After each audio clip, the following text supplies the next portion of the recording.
her bir millet öz ana tilini yaxshi bilishi kerak. Bu nüfusu 1 milyar 300 milyonga yakın Xitoylar, nüfusu necha 100 milyon Ruslar yoki Amerikaliklar uchun muhim bo'lmasdan, jumladan nüfusu 30 yoki 35 milyonga yetadigan büyük Uyg'ur millati uchun mu intayin muhim. Şuna Uyg'ur millati öz tilini qo'g'dash yoki öz ana tilini puxta o'rganishda buningdan mustasno emas. Demak, har bir Uyg'ur o'ziga keskin holda savol qo'yib beqishi navbatdagi vaziyatda intayin muhim ahamiyatga ega. Bu Makka Mukarrama Haram masjidining Hijriya 1429 yil 7 oyning 22 kuni, milodi 2008 yili 7 oyning 25 kunidagi Juma xutbasining umumiy mazmuni bo'lib, xutbani fazilatli Şeyh Salih ibn Abdullah ibn Humayd so'zlagan. Bu xutbani tarjima qiluvchi Sirojiddin Azizi efendi. Bu xutbada ona tilining roli va uning ahamiyati, ona tilini qo'g'dash, uningga e'tibor berish, millatni qo'g'diganlik va uni himoya qilganlik, o'z ona vataniga hurmat qilganlik va insoniylik burchini ado qilganlik bo'lib, har qanday bir musulmon millatning o'z ona tilini yaxshi bilishi orqali insoniyat taraqqiyotiga to'hfa qo'sha oladiganligi, ona tilni birinchi o'rinda qo'yish, boshqa tillarni hojatga qarata o'rganish to'g'risida jonliq misollar bilan atrofliq tavsiya qiladi. Bismillahirrohmanirrohim.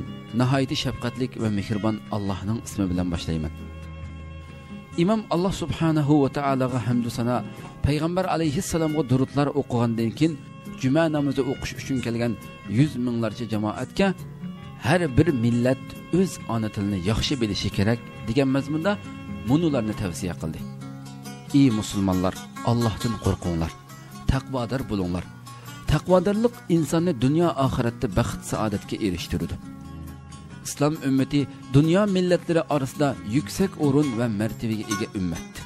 Tarixdan beri İslam dini dünyanın barliq medeniyetleriga ijobiy ta'sir ko'rsatib qolmasdan insoniyatni yuksak madaniyatga yetaklagan muqaddas bir madaniyatga egidir. Yaqinqi zamonlarda ummat beshiga kelishmaslik, musibatlar orqama-orqa kelib, boshqa millatlarning yopirilib kelib xiris qilishiga uchradi.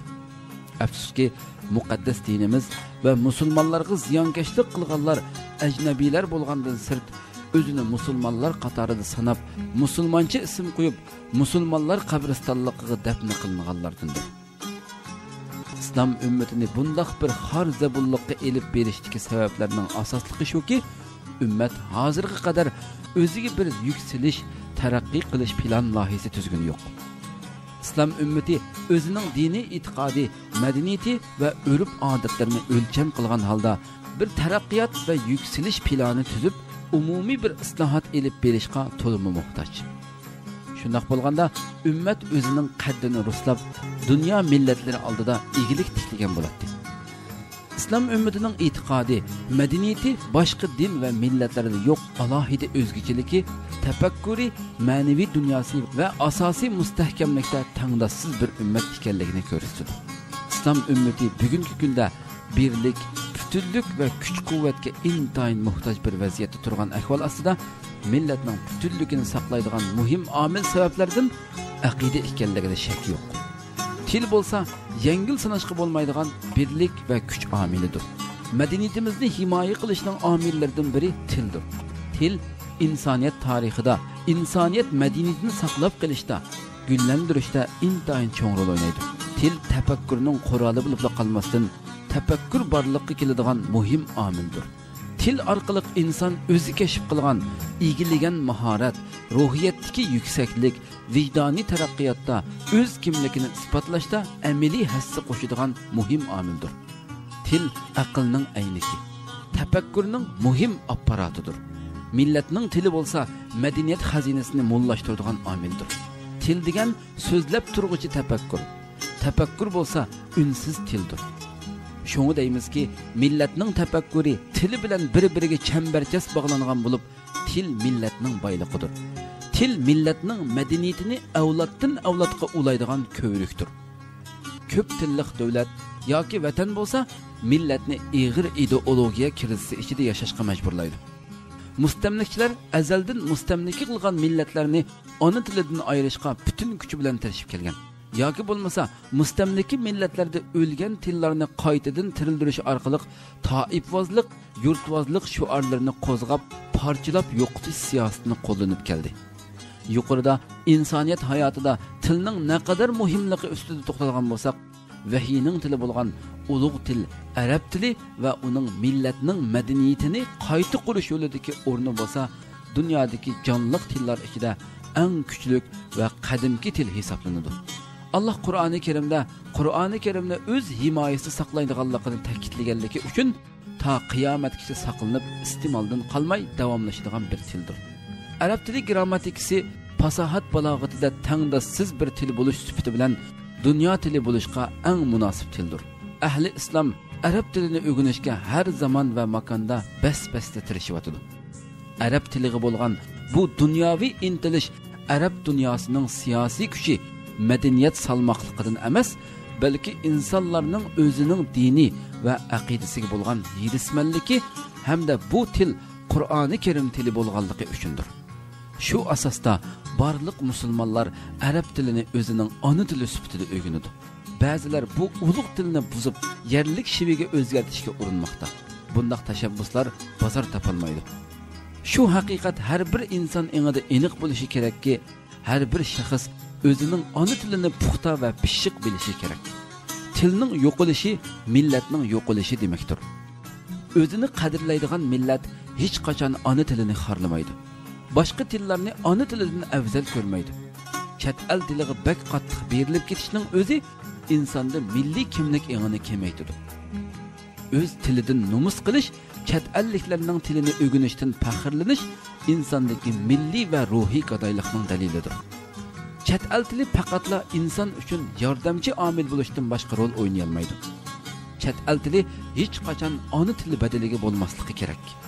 Ona til o'rniga boshqalarning tilini dasitishni xohlaganlar taraqqiy qilmasdan ziyon tortadi va millatning munqariz bo'lishiga ul hozirlagan bo'ladi. Bunday kishilar bir kuni tarixning javobgarligiga tortiladi. Mustamlikachilarning qo'llanib kelgan plani mustamlikasi ostidagi millatlarning tilini tamoman yo'q qilish. Agarda butunlay yo'qotishga ko'zi yetmasa, ma'arif, fan texnika, iqtisod sohalarida yiroqlashtirish orqali maqsadiga yetishga urinib keldi. Ba'zi davlatlar mustamlikasi ostidagi millatlarning tilini yo'qotish bilan kifoyalanmasdan diniy madaniyatiga muxris qildi va qilyotdi. Tilidan ayrilgan millatlar tafakkuri, orzu armonlarda g'iriblik his qilish bilan birga o'tmishi bilan hozirning orasini uzib qo'ydi. Natijada mavjudiyatida haqiqiy g'iriblik vaziyatiga duch keldi. Qaraydigan bo'lsak, ma'arif sohasida ona tilini tashlab, ajnabiy tilni qo'llangan millat mag'lubiyat, ojizlik va chekinishdan boshqaga erisholmadi. Ona tilini tashlab, boshqa tillar orqali orzu armonlarga yetishni xohlaganlar moddiy va ma'naviy jihatdan favqulodda chekinishga duch keldi va kelyotdi. Ona tilini tashlab, boshqa tillarni qabul qilganlarni bilimsizlikni yo'qotish uchun ko'zoynak taqvosi kifoya qiladigandak, olim bo'lish uchun sallik yuvasi kifoya qiladigandak hissiyatda bo'lganlarga o'qitish mumkin. Ona tili orqali dunyo millatlari oldida eng zamonaviy texnika va taraqqiyotlarga erishgan davlatlarni ko'rish ancha qiyin bo'lmasa kerak. Bilish kerakki, millatlar ona tilini puxta o'rganish orqali taraqqiy qila oladi. Buningda Sharqdagi va Janubiy Osiyodagi millatlarning hozirgi misoli yetarli bo'lsa kerak. Sharqda Yaponiya, Malayziya, Koreya, Janubiy Osiyoda Pokiston, Hindiston, Bengal. Xulosa qilib aytamizki, til bir millatning mavjudiyatining dalilidir. Ona tilidan nomus qiladiganlar albatta millati, vatanidan nomus qiladiganlardir. Ularning ko'ziga ajnabiylarning hamma narsasi chiroyli ko'rinadi. Shularni ulug'laydi. O'zini ulardan to'van, xor, ojiz sanaydi. O'z ona tilini puxta o'rganmagan, e'tibor bermagan kishi yoki millat boshqalarning xizmatchisi bo'lishga arziydi. Boshqalarni o'ziga xizmat qildira olmaydi. Taraqqiyotning sharti boshqalarning tilini o'rganish emas, balki barliq texnikalarni ona tiliga o'zgartirishda. Barliq zamonaviy bilim texnikalarini ona tiliga o'zgartganda kashfiyotchi, ijodiyatchi avlodlar ko'p chiqishga turtki bo'ladi. Demak, ona tilini qo'g'dash, uningga e'tibor berish, millatni qo'g'daganlik va uni himoya qilganlik. O'z ona vataniga hurmat qilganlik, ve insanilik burcini ada qilganlik bo'lib hisoblanadi. Allah hammadan yaxshi bilguchidir.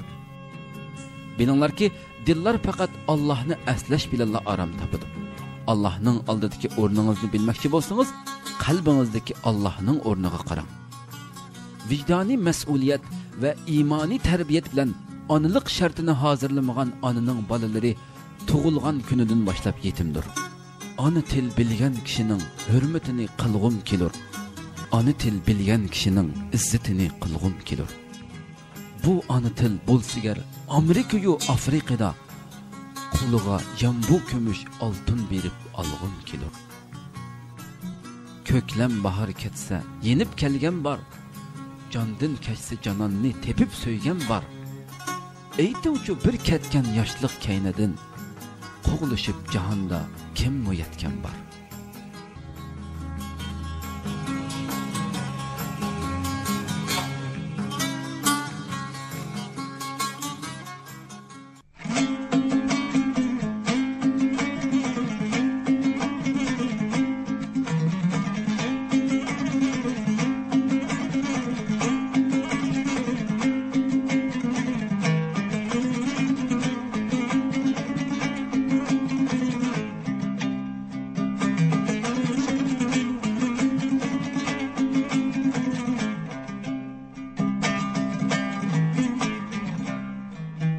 Onu til bilgen kişinin izzetin kılgım kilor.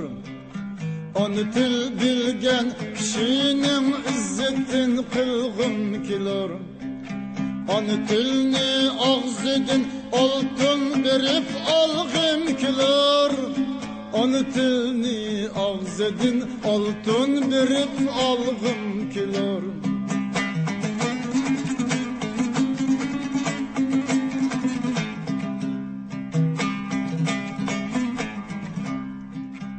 Ana til bolsigar Amerika'ya Afrika'da. Bu ana til bolsigar Amerika'ya Afrika'da.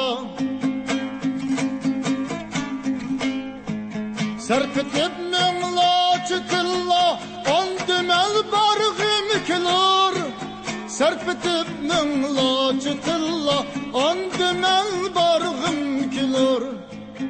Bu ana til bolsigar Amerika'ya Afrika'da. Serpetip minlaçı tilla andımel bargım kilor.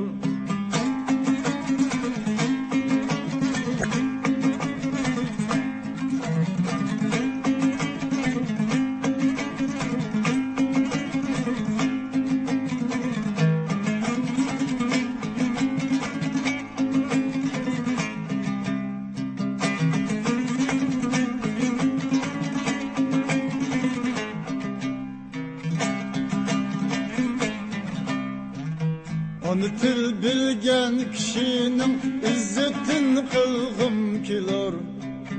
Onu til bilgen kişinin izzetin kılgım kilor. Onu tilni ağzıdın altın berip algım kilor. Onu tilni ağzıdın altın berip algım kilor.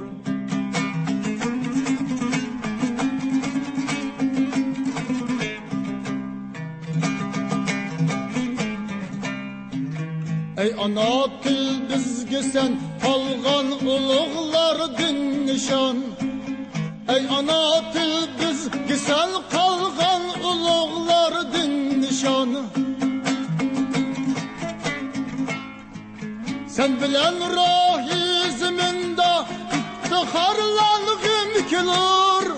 Sen bilen ruhi ziminda iftiharlanğım kilor. Ey ana til bizge sen qalgan ulug'lardin nishon. Sen bilen ruhi ziminda iftiharlanğım kilor. Sen bilen ruhi ziminda iftiharlanğım kilor.